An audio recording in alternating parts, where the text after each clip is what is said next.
My dear students, आज के इस टॉपिक में हम डिस्कस करेंगे the movements of small intestines, the movements of large intestines and the defecation reflex. तो आज का जो लेक्चर है ये तीन पैरामीटर्स पे डिपेंडेंस रखता है। In its very first portion we will be discussing how after the emptying of the stomach how the movements are being exhibited by the small intestines, whether to talk about it is duodenum, ileum or the jejunal part, and उसके बाद हम discuss करेंगे how the these movements are taking place in the ascending colon, transverse or the descending colon, and in the last part of our lecture we will be discussing how the defecation is taking place. तो बहुत ही important topic आज का ये जो lecture है इसमें हम discuss करने जा रहे हैं। तो let us start the first portion of our today's lecture in which we will be discussing the movements which are being exhibited by your small intestines। ठीक है, तो जैसे ही स्टोमक के अंदर एम्पटाइंग स्टार्ट हो जाती है, ठीक है, जिसके मतलब हमने ऑलरेडी किसी प्रीवियस लेक्चर में डिस्कस किया हुआ है the emptying of the stomach. तो जो स्टोमक के अंदर पाइलोरिक स्फिंक्टर होता है, पाइलोरिक स्फिंक्टर जैसे ही एलो करता है थोड़े से पेस्टेड फॉर्म ऑफ काइम को, उसको एंट्री फिर मिलती है उस काइम को into your small intestines at the duodenal region, यहाँ पे जो ड्यूडेनम होता है आफ्टर दिस स्टोमक। तो जैसे ही वो काइम आपके ड्यूडेनम में एंटर हो जाता है then different factors operate in the duodenum and other parts of the intestines as well. जब डिफरेंट फैक्टर्स ऑपरेट हो जाते हैं और द इंटेस्टिनल वॉल और the muscles of the small intestinal wall, तो वो मसल्स मूवमेंट्स करते हैं, और जो वो मूवमेंट्स करते हैं वो दो तरह के हो सकते हैं। Either such movements can be meant for providing A mixing sort of a reflex so that mixing of the chyme with the intestinal juice, with the bile, with the pancreatic juice will take place। या तो इस तरह के movement exhibit होंगे by the intestines, या इंटेस्टिनस के movements कुछ इस तरह से होंगे कि इस काइम को एलो किया जाएगा to get propelled to reach at least the ileocecal value. ठीक है, तो जो दो तरह के मूवमेंट्स होते हैं उनमें से जो पहले किस्म के मूवमेंट्स हैं उनको कहते हैं मिक्सिंग, उनको कहते हैं मिक्सिंग और सेगमेंटल मूवमेंट्स। मिक्सिंग और सेगमेंटल, और जो दूसरे टाइप के मूवमेंट्स एग्जिबिट किए जाएंगे they are called as propulsive और पेरिस्टाल्टिक, या उनको पेरिस्टाल्टिक मूवमेंट्स कहते हैं। तो जैसे ही काइम की एंट्री आपके इंटेस्टाइन में हुई तो इंटेस्टिनल वॉल के अंदर जो मसल्स मौजूद है जिसके बारे में आप ऑलरेडी जान चुके हो, सर्कुलर, लॉन्गिट्यूडिनल, मायोएंट्रिक फ्लैक्सिस होते हैं, मेसेंट्रिक फ्लैक्सिस वगैरह वगैरह होते हैं, सारी चीज़ें होती हैं। तो वो मसल्स दो तरह के मूवमेंट्स करते हैं, एक मिक्सिंग मूवमेंट्स, दूसरा propulsive movements. What are mixing movements? Mixing movements once they are being exhibited by your intestinal by your small intestinal muscles, they are taking place as if such movements are leading to topping of the chyme। जैसे ही pasted form of जो crime की entry हुई आपके duodenum में, तो इस duodenum में under the influence of different factors जिनको हम डिस्कस करेंगे सेगमेंटल मूवमेंट स्टार्ट होते हैं, और उन सेगमेंटल मूवमेंट्स की वजह से काइम की चॉपिंग हो जाती है। तो उस चॉपिंग की वजह से क्या होगा, जो आपके काइम के अंदर फूड आइटम्स है उनका सरफेस एरिया ओपन हो जाएगा, इंक्रीज हो जाएगा। तो जैसे उनका सरफेस एरिया इंक्रीज होगा, तो आप लोगों ने देखा जब सरफेस एरिया इंक्रीज होता है तो इजीली आपके एंजाइम्स एक्ट कर सकते हैं, तो आपकी डाइजेशन अच्छी हो सकती है, आपकी इवन एब्जॉर्प्शन प्रोसेस भी अच्छी हो सकती है। तो जो मिक्सिंग मूवमेंट्स होते हैं इनकी वजह से as if some sort of chopping of food in chyme takes place, और इसकी वजह से आपकी जो डाइजेशन होती है वो अच्छी होती है, proper digestion, because there is good action of the enzymes when you have increase the surface area of your food items which are present in your chyme. एक तो ये होगा, प्लस आपकी एब्जॉर्प्शन भी अच्छी होगी, absorption, because such sort of chopping will lead to increase the surface area and the release of the free food items, free nutrients which or otherwise present in an intact manner within the chyme after the chyme has reached into the duodenum. तो जो सेगमेंटेशनल movements होते हैं, mixing movements होते हैं, they can be of this type. या तो वो regular हो सकते हैं, से फर्स्ट मूवमेंट हुआ विद इन 0.1 सेकंड, सेकंड भी हुआ after completion of 0.1 second, 0.1 second, 0.1 second, and that can lead to a continuous and a regular wave. When segmentation movements will take place in such a manner so that continuous repetitions of the same movement is taking place within the intestines, within the small intestines, such movements are called as regularly spaced. So these movements which I have mentioned here in this diagram are regularly spaced. Now it is not necessary that always they will be regularly spaced, because sometimes you observe such type of isolations and which no such movements are taking place, which is known as isolation, and sometimes you are watching that there is taking place some irregularly spaced movement. Say it has taken place within 1 microsecond, within 1 by 10th part of a second, this one within 1 by this 5th part of a second, this then the same, then gets changed. So when there is no regularity in the movements where the segmental movement is being exhibited by the small intestines, such types of movements are called as irregularly spaced. Very easy to remember, they are called as irregularly spaced. ठीक है, आसान है. उसके बाद आप तो regular movements देख रहे हो, लेकिन ये इतने स्ट्रॉन्ग मूवमेंट्स नहीं है. They are regular but they are week.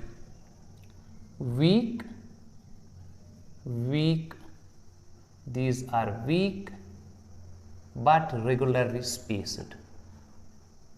All such types of the mixing types of the movements are dependent on the reflexes which are being operated over the small intestines, so that such sort of movements will take place. This is the one thing. And our next thing is that the muscles which are present in the small intestines, they are smooth muscles. So the movements which are taking place in the smooth muscles won't be in the control of your will. But how such movements are taking place? Such movements are taking place because once we are observing the movement is being exhibited by the muscles present in the small intestines, once we are observing them at microscopic level, we can easily watch that in such types of the muscular fibers which are present in the wall of the small intestines, there is propulsion of weak electric signaling. जैसा कि हम देखते हैं, जो electric signalling हमारे cardiac muscles में operate होता है, और उसी इलेक्ट्रिक सिग्नलिंग की वजह से हमारे पेस मेकर के अंदर एक तरह की एक रिफ्लेक्स सी डेवलप हो जाती है. ठीक है, फिर एक वो जो इलेक्ट्रिक इम्पल्स सी डेवलप होती है, तो उसी इलेक्ट्रिक इम्पल्स को फिर डिस्ट्रीब्यूट किया जाता है over the different muscular fibres present in the heart, in the apex region, and the peripheral regions and other nodal regions. तो उसकी वजह से वो नोडल रीजन्स के बाकी रीजन्स के अंदर जो मसल्स होते हैं वो एक्टिवेट हो जाते हैं और फिर वो कंट्रैक्ट वगैरह करते हैं. तो इसी तरह जो यहाँ पे हमारे स्मॉल इंटेस्टिन्स में स्मूथ मसल फाइबर्स होते हैं, तो उन स्मूथ मसल फाइबर्स में वीक बट रेगुलर ये जो है इलेक्ट्रिकल दीज वेव्स ऑपरेट हो जाती हैं. Some sort of weak electrical waves, and these weak electrical waves are mainly responsible for weak electrical waves, they are mainly responsible for the induction of such muscles in the small intestines, so that they will ask them to go for contraction, or they will let them to get contracted in this or this very manner. ठीक है. अब दूसरी तरह के ये तो primary movements है. Secondary movements जो होते हैं वो प्रोपल्सिव मूवमेंट्स होते हैं. उनका काम ज़्यादातर ये होता है कि ये जो काइम होता है, as soon as the chyme get stopped and different essential materials, nutrients from it get absorbed, water get absorbed, the whatever will remain after the digestion of the chyme, तो उस remain को propel करना, उसको पहुंचाना after the ileocecal valve. ठीक है, आप लोगों को पता है जो स्मॉल इंटेस्टाइन्स होते हैं उनकी लेंथ ऑलमोस्ट 6 मीटर्स तक होती है।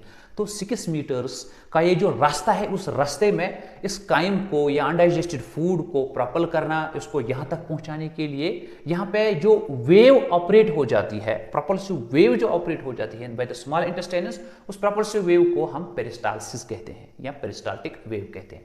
तो प्रोपल्सिव या पेरिस्टाल्टिक मोमेंट्स जो होते हैं, इनका ज्यादातर काम क्या होता है? They are mainly responsible for propulsion of food. They are mainly responsible for propulsion of, I should write down here this chyme, and to allow such sort of chyme or undigested material or other things which are present in the chyme to reach at least up to ileocecal valve. To reach ileocecal valve, ठीक है, ये जो propulsion movements है इनका काम होता है। अब देखो, ये दो तरह के जो मूवमेंट्स होते हैं, इन मूवमेंट्स के पीछे एक मैकेनिज्म होता है। एक तो एंडोक्राइन मैकेनिज्म होता है और दूसरा नर्वस मैकेनिज्म होता है। Let us first have a look over the endocrine mechanism. देखो बेटा, जैसे ही इसकी एम्पटाइंग होती है, इसकी एम्पटाइंग के लिए there were G cells present in the stomach which were responsible for synthesis of the gastrin, and then that gastrin was inducing the gastric contractions to let it get emptied, ठीक है। तो इसी तरह से ये जो गैस्ट्रिन होता है, ये गैस्ट्रिन जब इसकी एम्पटाइंग करवाता है तो ऑब्वियसली इसकी एम्पटाइंग की वजह से जो काइम यहाँ से निकलेगा वो इंटेस्टाइन तक पहुंचेगा। उस इंटेस्टाइन में ये काइम जैसे ही पहुंचता है तो इस काइम को भी प्रॉपल होना है। उसकी प्रॉपल्जन के लिए ये दो तरह के मूवमेंट्स होते हैं, और ये दो तरह के मूवमेंट्स जो हैं वो उसी गैस्ट्रिन हार्मोन की वजह से पहले ऑपरेट हो जाते हैं। तो इसका मतलब है जो एंडोक्राइन फैक्टर्स होते हैं, there are different factors. Number 1, I should write down here, number 1, there are endocrine factors in which we have different hormones. Number 1 hormone,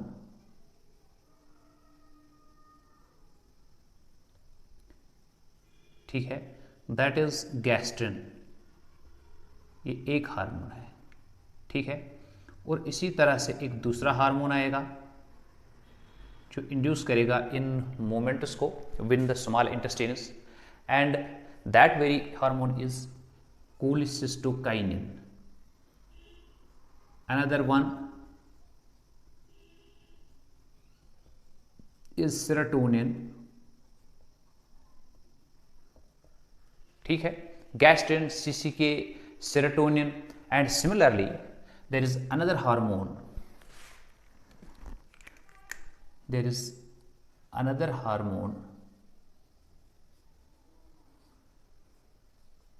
which is known as motilin,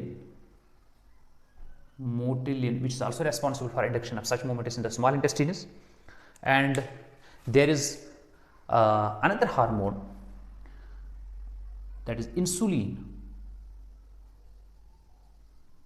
which is also responsible for the exhibition of such, or for the exhibition of induction of such movements in the small intestines, insulin.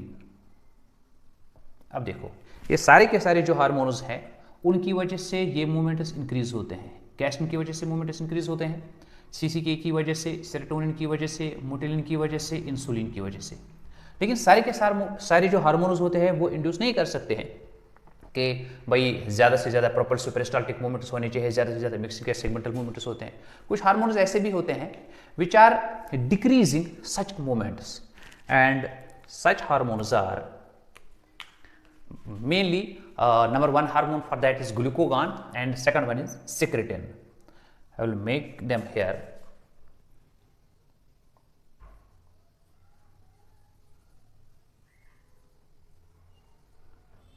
One, and here you have next one. अब जो ये दोनों बंदे हैं, ये intestine को कहेंगे भाई आपको ज्यादा मूवमेंट्स नहीं करने हैं, they will induce to increase the movements. Number 1 among them is secretin, number 2 is glucagon,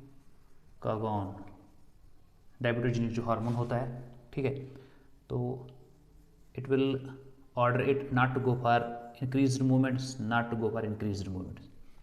तो ये इंड्यूस करेंगे, ठीक है, तो ये इनहिबिट करेंगे इन मूवमेंट्स को। ये तो हार्मोन्स हैं which are responsible for these activities. And number second about the neurons और specific these plexuses. You know, we have myoenteric neurons which are located all along the length of the gastrointestinal tract, which are present in the gastrointestinal tract including our small intestine, ठीक है। तो उसके अंदर दो reflexes operate होते हैं, एक तो गैस्ट्रोएंटेरिक होता है, दूसरा गैस्ट्रोइलियल रिफ्लेक्स होता है। दो रिफ्लेक्सेस होते हैं। Number one gastroenteric, number second gastroileal. ये जो दो रिफ्लेक्सेस होते हैं ये ऑपरेट होते हैं और व्हाट, और the wall of your small intestines, and these reflexes are also guiding the intestinal muscles to contract and to exhibit such movements, mixing or propulsive movements, ठीक है। तो जैसे ही ये गैस्ट्रोएंटेरिक या गैस्ट्रोइलियल रिफ्लेक्सेस ऑपरेट होते हैं over the myenteric neurons which are present all along the length of the wall of the small intestines, ठीक है। तो इन सब फैक्टर्स की वजह से जो आपका काइम होता है, एक तो उसकी चॉपिंग होती है विद सच मोमेंट्स और दूसरा उसका प्रोपल्जन हो जाता है, उसको अलो किया जाता है to reach at least up to the ileocecal value, ठीक है। तो ये जो मिक्सिंग या सेगमेंटल मोमेंट्स होते हैं, अगर हम देखते हैं इनकी रेट, किस रफ्तार से ये ऑपरेट होते हैं, ऑन एन एवरेज ये होते हैं 12 पर मिनट। यानी इसका मतलब ये हुआ जब सेगमेंटल मूवमेंट्स जो हैं जब ये ऑपरेट हो जाते हैं, ठीक है, तो 12 टाइम्स ये हो जाते हैं इन ए सिंगल मिनट। तो इसी तरह जो आपके प्रोपल्सिव मूवमेंट्स होते हैं, जो इनकी रेट होती है, जो इनकी वेलोसिटी होती है, जो इनकी स्पीड होती है, वो ऑन एन एवरेज इतनी रहती है, जस्ट 1 सेंटीमीटर पर मिनट। एक्चुअली जो प्रोपल्सिव या पेरिस्टाल्टिक मूवमेंट्स होते हैं, ठीक है, उनकी जो प्राइमरी रेट रहती है, ठीक है, वो 0.5 सेंटीमीटर्स पर सेकंड तक होती है। जो इनकी प्राइमरी रेट होती है दैट इज 0.5 सेंटीमीटर्स पर सेकंड। लेकिन यहां पे आप एक इंपॉर्टेंट बात को याद रखोगे, अगर इनकी रेट इतनी ज्यादा होती तो क्विकली जो आपका काइम होता उसको ट्रांसपोर्ट किया जाता up to the large intestines और up to your ileocecal valve. लेकिन ऐसा नहीं होता है। क्यों ऐसा नहीं होता? Because such movements they just die after they cover a distance of only 5 centimetres. यहां पे आप इस इंपॉर्टेंट चीज को याद रखोगे, these movements just die after covering a distance of only 5 centimetres. इसकी वजह से जो इसका एवरेज होता है वो कम होता है और कहां तक पहुंच जाता है, जस्ट 1 सेंटीमीटर पर मिनट। तो जैसे ही ये प्रोपल्सिव या पेरिस्टाल्टिक मूवमेंट्स इस रेट से गुजरते हैं, ठीक है, तो इसका मतलब ये हुआ on an average you know we have a length of almost 6 metres for small intestines. तो इसका मतलब ये हुआ it will take almost 5 hours to reach the ileocecal value. यहां पे ये जो इंपॉर्टेंट बात है इसको याद रखना है। This is the moment moment moment moment moment and now the time has reached here and it has taken up to 5 hours to reach here, ठीक है। अब ये जो काइम आया ये यहां तक आया। Now this chyme whatever has remained out of the digestion of the chyme, out of the digestion of the food which is present in the chyme, ठीक है, जो कुछ भी यहाँ पे अब रहा almost the fecal matter, तो now that very part of the chyme is inducing the stress over the ileocecal valve। तो जो ileocecal valve होता है it is being governed by myoenteric neurons, it is being made operational by myoenteric and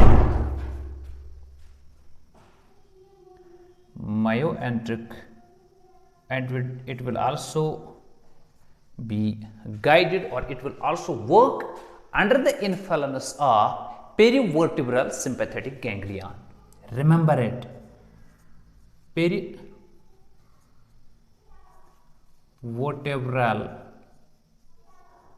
perivertebral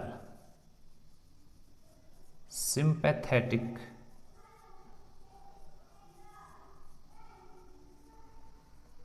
ganglion. तो जैसे ही जो chyme होता है, अगर काइम कम प्रेशर ऑपरेट करता है over this, on an average in a human being just 2000 ml of the chyme are operating the pressure over the ileocecal valve, and they are being emptied. That quantity is being emptied on daily basis, 2000 ml.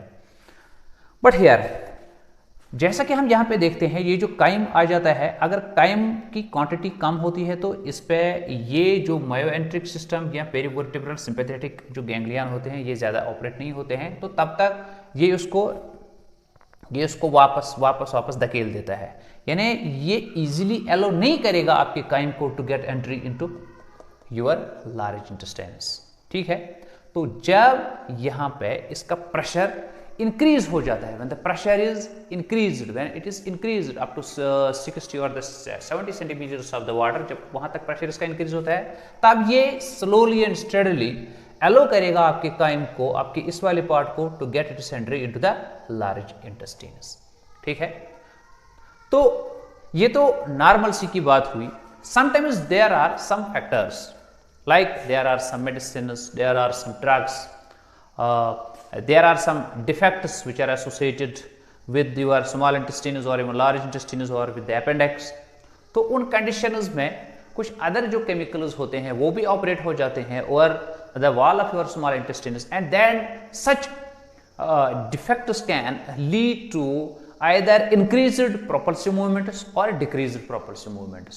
For example, in dehydration and diarrhea-like conditions, these movements are taking place continuously, and almost ileocecal valve remains remains relaxed. It is easily allowing the chyme to get its entry into the large intestine, so that the small intestines will be relaxed.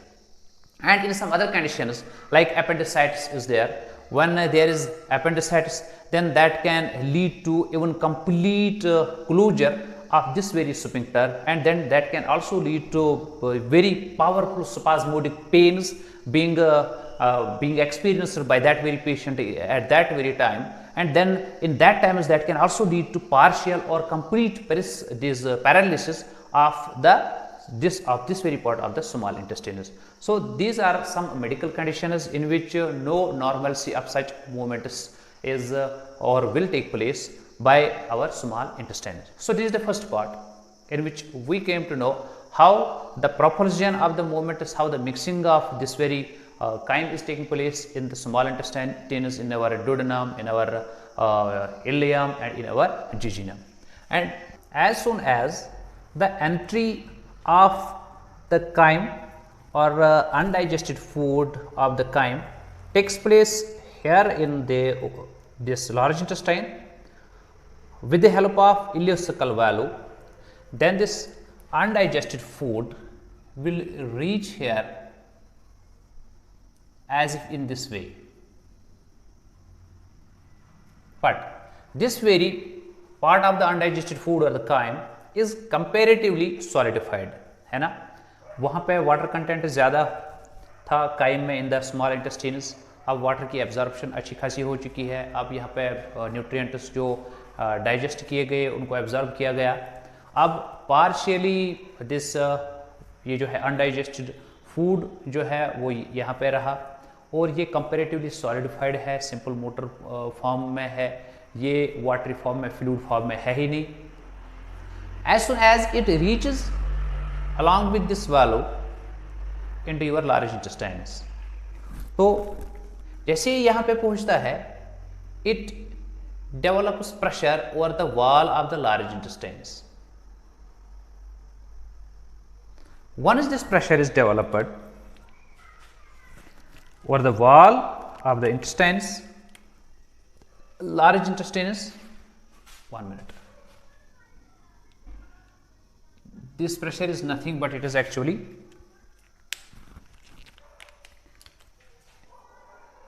the stretch.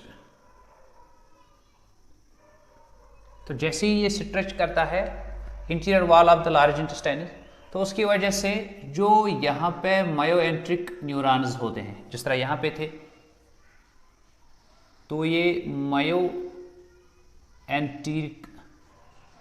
Neurons को induce करेगा. तो जैसे ही मायोएंट्रिक neurons induce होंगे, तो इसी तरह की मायोएंट्रिक जो यहाँ पे रिफ्लेक्स ऑपरेट हुई थी, तो यही रिफ्लेक्स ऑपरेट होगी कि ये अपने रेस्पेक्टिव मसल्स को इंड्यूस कर लेगा. जैसे ही ये मसल्स इंड्यूस होंगे तो they will go for contraction. ठीक है, तो जो कंट्रैक्शन लार्ज इंटेस्टाइन के अंदर होती है, उनको यूजुअली हम इस नाम से जानते हैं, हाउस्ट्रेशंस. एक्चुअली जो हाउस्ट्रेशंस होते हैं वो एक स्पेसिफिक टाइप होता है सेगमेंटल मूवमेंट्स का. सेगमेंटल मूवमेंट्स के बारे में तो आप लोगों ने ऑलरेडी जाना, which were being operated over the small intestines. तो इसी तरह जो लार्ज इंटेस्टाइन्स में इस मैकेनिज्म से ड्रिवन किए जाते हैं सेगमेंटल मूवमेंट्स, उन स्पेसिफिक मूवमेंट्स को हाउस्ट्रेशंस कहते हैं. Because if you will be having a look over the large intestine and with the content of this undigested food item, you can observe that this undigested food item is as if being propelled along with some pouch like structures, and these pouch like structures are called as haustra. And these pouch-like structures are formed because of such segmental movements. Henceforth, these specific segmental movements which lead to the formation of these pouch or bag-like these structures, they are called as haustrations. तो ये haustrations किसकी वजह से operate हुए? Because of the stretch.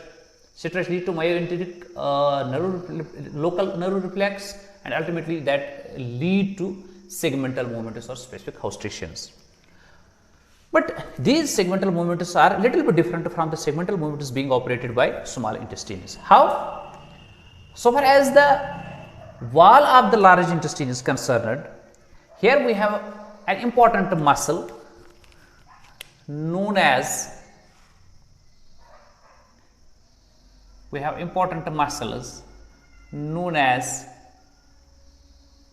tinea coli. Actually, when the segmental movements are being operated by different muscles of the large intestine, तो वहां पे taenia coli जो मसल होता है वो इस तरह से स्ट्रेच करता है, इस तरह से कंट्रैक्ट करता है, that contraction leads to even propulsion of the movement of this very undigested food, this very fecal matter towards the anterior region.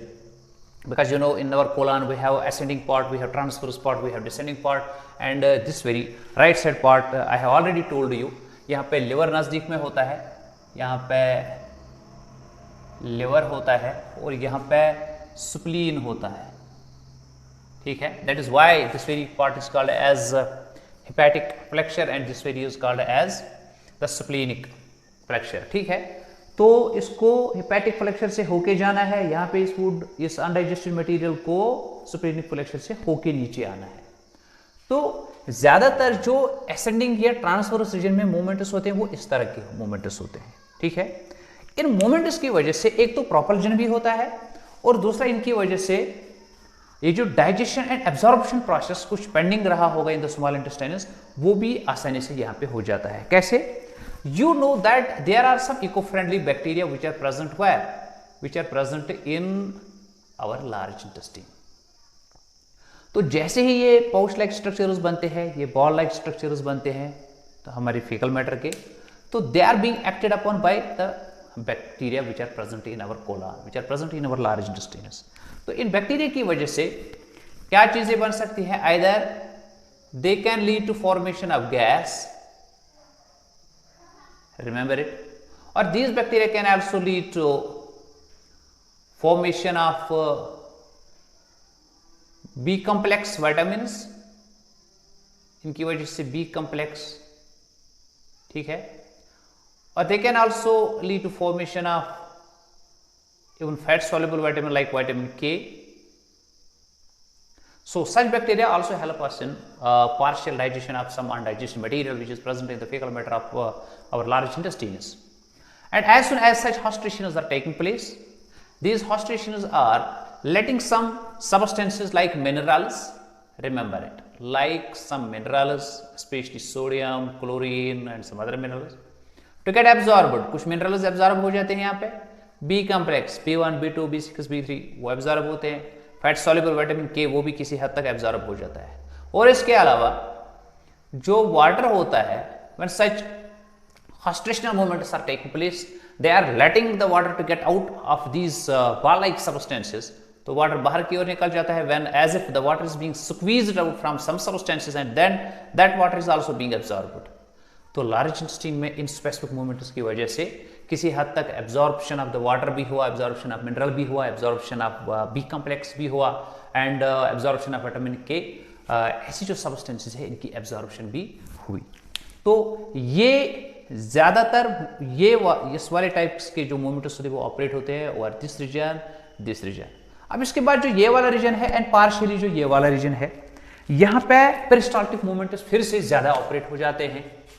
This where number 1 haustral movements triggered by the stretch reflex, number 1, and number 2 यहाँ पे propulsive movements होते हैं,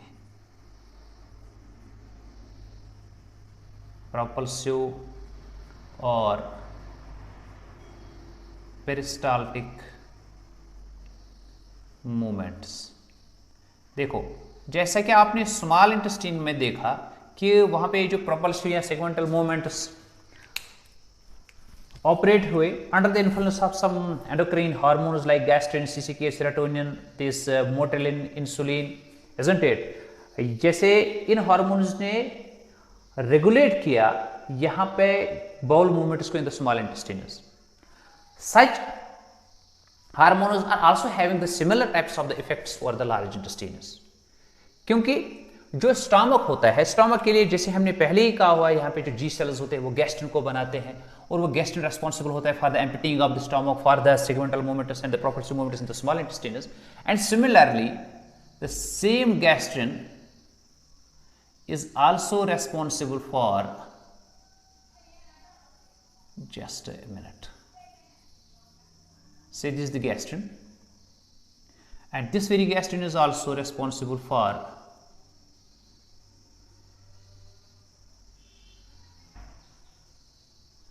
developing a reflex over the different parts of the large intestines or over the colon, the reflex which is known as gastrocolic reflex। Gastrocolic reflex में आपका जो gastrin hormone होता है वो भी अपना अहम रोल प्ले करता है, ठीक है। और इसके बाद जैसे मैंने यहां पे कहा था, ये पेरीवर्टिब्रल सिंपैथेटिक जो गैंग्लियन होता है वहां से दीज जो न्यूरॉन्स आते हैं under the influence of the acetyl choline, जो एसिटाइल कोलिन होता है उस एसिटाइल कोलिन की वजह से भी पैरासिम्पैथेटिक न्यूरॉन्स जो आते हैं under the influence of with the help of acetyl choline, ये इन सिमिलर मैनर ऑपरेट होता है over the different muscles of your large intestines और जिसकी वजह से इजी प्रोपल्जन होता है, प्रोपल्सिव मूवमेंट्स होते हैं, हॉस्टेशनल मूवमेंट्स होते हैं, ठीक है। तो यहां पे ये जो गैस्ट्रोसिलिक रिफ्लेक्स ऑपरेट होता है under the influence of gastrin and under the influence of the gastrin, यहां पे आपने क्या देखा था, ये गैस्ट्रोइलियल रिफ्लेक्स। तो जैसे ही ये जो गैस्ट्रोइलियल रिफ्लेक्स होता है और यहाँ पे उसके लिए उसके अगेंस्ट क्या होता है, गैस्ट्रोकोलिक रिफ्लेक्स। तो गैस्ट्रोकोलिक रिफ्लेक्स की वजह से यहाँ पे मूवमेंट होता है, अनडाइजेस्टेड फूड आइटम को, फीकल मैटर को आगे प्रोपेल किया जाता है। और गैस्ट्रोइलियल रिफ्लेक्स की वजह से अकॉर्डिंगली यहाँ पे emptying of the ileum takes place according in the very same time. अब देखो कितनी बेहतरीन अंदाज से ऊपर वाले ने यहाँ पे ये दोनों रिफ्लेक्सेस को ये जो है यहाँ पे सेट किया हुआ है, that the gastrin hormone is helping for the operation of both types of the reflexes, gastrocolic reflex as well as gastroileal reflex। और gastroileal reflex की वजह से यहाँ पे एम्पटिंग होती है, यहाँ पे प्रोपल्जन होता है, और गैस्ट्रोकोलिक रिफ्लेक्स की वजह से यहाँ पे ये जो फूड आइटम है उसको ट्रांसपोर्ट किया जाता है, अनडाइजेस्टेड फूड जो होता है in the form of the faecal matter उसको आगे ट्रांसपोर्ट किया जाता है। तो जिस तरह यहाँ पे हमने देखा था ये जो पेरिस्टाल्टिक रश जिसके बारे में अभी मैंने आपको कहा, पेरिस्टाल्टिक रश कभी ऑपरेट हो सकता है इन द डायरिया कंडीशंस और with some severe conditions of the gastrointestinal tract, of the intestines of the ileum और इवन ऑफ द अपेंडिक्स। तो इसी तरह यहाँ पर इन सच कंडीशंस जो डायरिया लाइक कंडीशंस होती है, तो यहाँ पर भी वो पेरिस्टाल्टिक रश यानी mass movement of the faecal matter can take place also here under the similar mechanism which was operated in the small intestines. ठीक है, तो इसके बाद जो यहां पे अब यहां तक इस वाले स्प्लेंजिक फ्लेक्चर में ये जो फीकल मैटर है, फीसिस आया,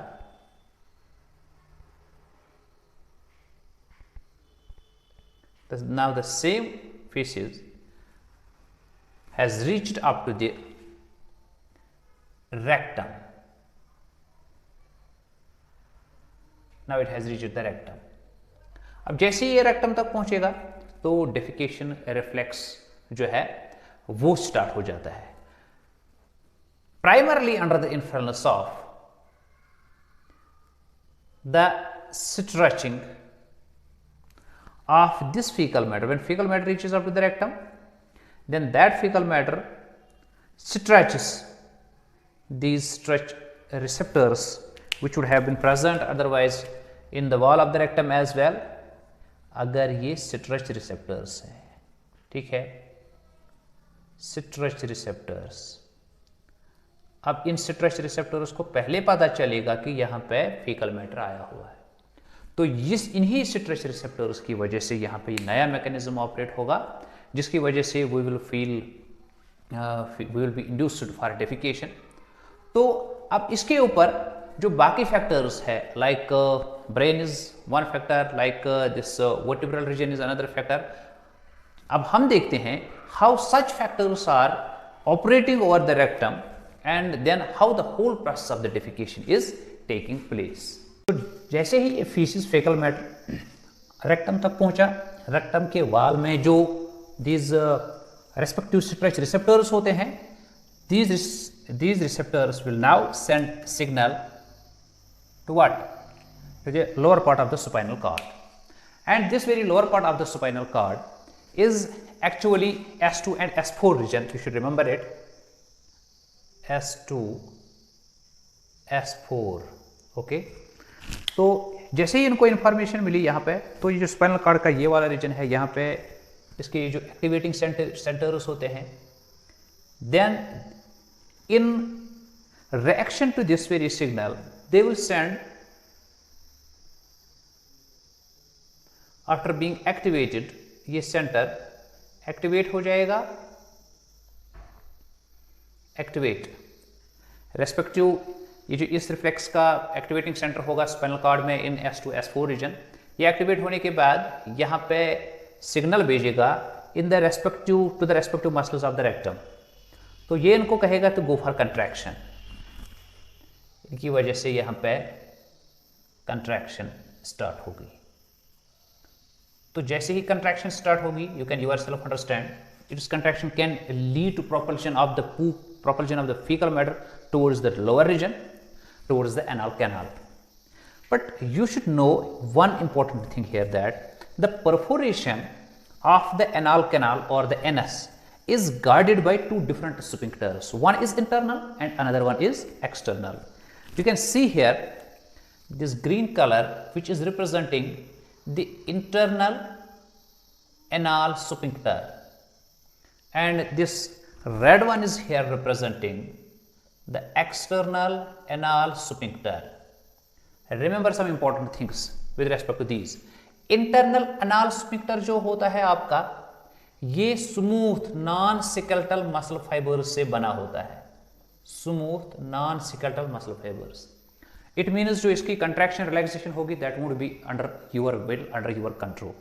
लेकिन जो बाहर से एक्सटर्नल एनाल स्फिंक्टर होता है, ये सिकेल्टल मसल फाइबर्स से बना हुआ होता है, सिकेल्टल muscle fibres.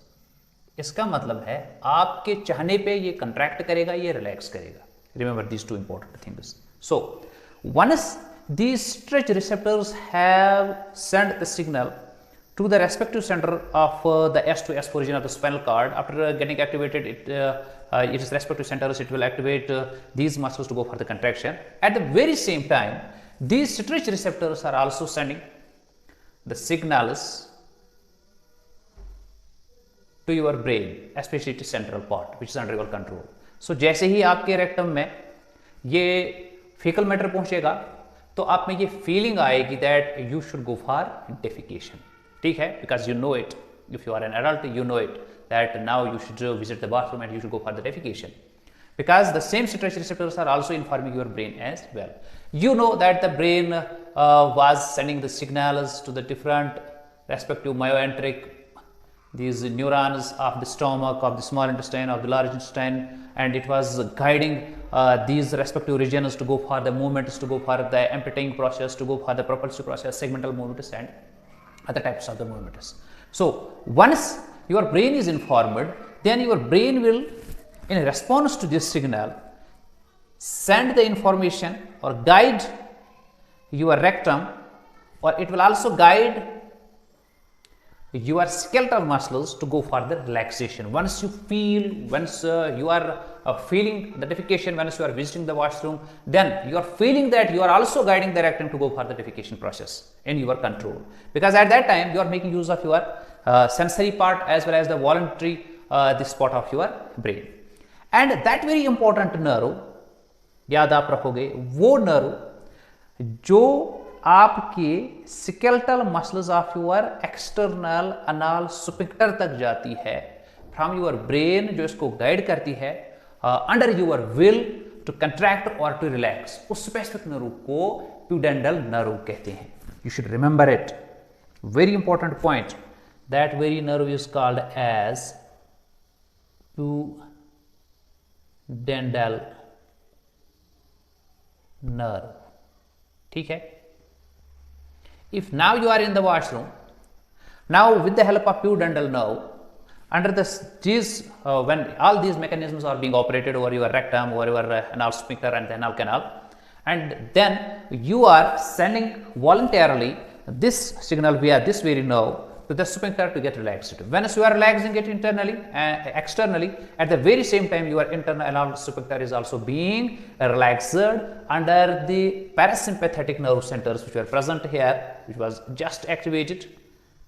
Parasympathetic nerve signals or the nerve fibers, they are asking it to go for the relaxation, and this is asking it to go for the relaxation, and ultimately relaxation of both sphincters is taking place, and now their relaxation is letting the poop to get out of the anus or anal perforation.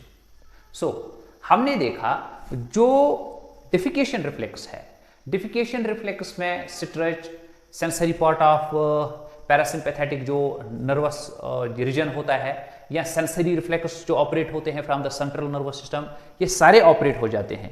For the sake of convenience let me write down these. Number one, it was the stretch which was responsible for it. Number second, it were the sensory part of your parasympathetic nervous system. ठीक है. And number third, it was the sensory reflex being governed by your brain directly. ठीक है. And indirect factors were the stretch which was being developed by the fecal matter over the wall of the this part of very gastrointestinal tract. Besides that, और एक चीज हमने यहाँ पे याद रखना है, हमने पहले देखा कि यहाँ पे गैस्ट्रोसिलिक रिफ्लेक्स ऑपरेट होता है, गैस्ट्रोइलियल रिफ्लेक्स ऑपरेट होता है, गैस्ट्रोसिकल रिफ्लेक्स ऑपरेट होता है, ठीक है. Different reflexes are being operated over the gastrointestinal tract so that proper movement is propulsion movement is mixing, or the segmentation movement will take place, so that emptying of the stomach, emptying of this region, or emptying of the rectum even will take place. But we should remember one more thing, that sometimes some other reflexes are also responsible for exhibition of such changes in our gastrointestinal tract, especially in during the course of the this reflex which is associated with the emptying of the rectum. Number one among that is called as peritoneointestinal reflex. Peritoneointestinal reflex. I don't have space now left, so please you will remember it as such. Peritoneointestinal reflex. Number one is peritoneointestinal reflex, and number second is rhinointestinal reflex. Rhinointestinal reflex. Sometimes there is inflammation in the peritoneum, and that can lead to such reflexes that can lead to emptying of this or that very region of our intestines. And in the course of the rhinointestinal reflex, sometimes these reflexes we get from the renal region of our abdominal cavity. And we should remember here one more thing, that once all such things like pudendal nerve, these guidelines from the main part of our central nervous system is concerned, or the activation of the parasympathetic nervous region of the S2, S4 of our spinal cord and other factors, once they are being operated, at the very same time some other nerves are also being operated over the different regions of our thoracic cavity as well as abdominal cavity. So during the course of the defecation, we can also feel that some sort of pressure has been developed over the glottis region, some sort of pressure has been developed in the thoracic region, in the abdominal region, and definitely that pressure is being developed in the abdominal region, in the thoracic region, due to the respective movements of the diaphragm, so that this increased pressure in the abdominal cavity will also lead to complete emptying of the rectum, and complete emptying of the rectum will lead to complete this clearance of this very region of the large intestine and complete evacuation of the egestion process. And in the case of this diarrhea-like problems, and when such problems are being faced by some patient or by some person, these things may not operate in a normal way. Then the person may get unwantedly or unwillingly this very region of the last part of the gastrointestinal tract emptied unwantedly. And number next thing is that when you were an infant, जब आप बहुत छोटे बच्चे थे, तो उस time में आपकी ये जो पिडेंटल नर्व, इस पे आपके ब्रेन में इतनी अभी एबिलिटी नहीं आई थी कि ये इसको गाइड करे कि एट नीडफुल टाइम्स एक कंप्लीट डिफिकेशन हो या डिफिकेशन प्रोसेस में एक्टिवली एक पर्सन इन्वॉल्व हो। तो उस टाइम में ये वाला पार्ट होता है जिसमें पैरासिम्पैथेटिक नर्व फाइबर्स ऑपरेट होते हैं, एक्टिवेट हो जाते हैं। तो अनवांटेडली अनविलिंगली जो बच्चे होते हैं उनमें डिफिकेशन प्रोसेस जो है वो हो जाती है। तो जो बड़े होते हैं उनमें अनवांटेडली, जो नॉर्मल लोग होते हैं, डिफिकेशन प्रोसेस नहीं होते हैं, because there is involvement of the external skeletal muscles which operate their contraction movement is relaxation movement is under the influence of the will center of the brain, conscious center of the brain via this very pudendal nerve. So with this we have concluded our today's important lecture. I hope that आपको ये समझ आया होगा। तो if you are liking my lectures, I will again recommend you, I will again suggest you, I will again request you to get my channel subscribed so that you will get my notifications on daily basis, and I will also be boosted with your good comments, with your good suggestions, so that in after every this new lecture I will devise the new teaching these methods, so that I will be in a position to give you more and more the knowledgeful, the fruitful lectures. Until I will meet you in your next lecture, stay blessed and goodbye.